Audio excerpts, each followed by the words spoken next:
Hello everyone, today I will show you how to make header transparent in Shopify Dawn Theme, and here is how.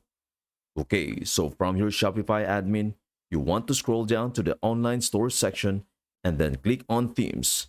Find the Dawn theme, which might be your current theme. Once you have located the Dawn theme, click on the three dots next to customize and select edit code. Now to make your header transparent, you will need to modify the header.liquid file.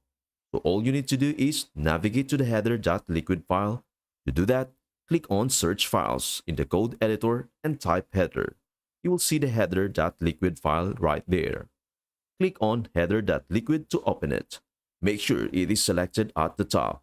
Now you need to paste the provided code at the very beginning of this file. To locate the code, go to community.shopify.com and search for transparent header. Click on the first one. Here you can see the steps on how to edit the code. Highlight the code and copy it. Now go back to the header.liquid file and paste the code on the very first line. You might want to create a few blank lines at the top for clarity. Paste the code right there and then remove any extra spaces you created.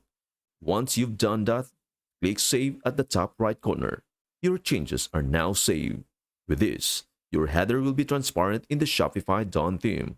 To check if it really works, go to Online Store and tap on View Store. As you can see, the header is now transparent. And that is all there is on how to make header transparent in Shopify Dawn theme. Thank you for watching. Please do like and subscribe to our channel and see you in the next video.